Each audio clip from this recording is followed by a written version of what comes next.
Hello everybody! I'm really happy because I finally got this door digital lock. It's perfect for my house. I'm just excited, just want to start it right now. So I'm not the best one making projects on installing things in my house, but I definitely can do this. The steps are really easy. It's well explained in the instructions. Everybody can do this. It took me no more than 10 minutes. First you start the lock, then the outside part, then the plate that is in the part inside. Then you connect the pin and then the inside part.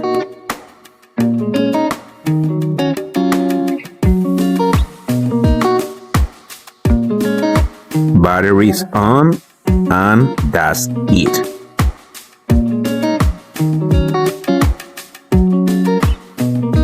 You can add different passwords for different users. It comes with a generic code that of course you can change. And the best part is that you can add fingerprints. I'm really bad with password, so that's why the fingerprints is the best choice for me.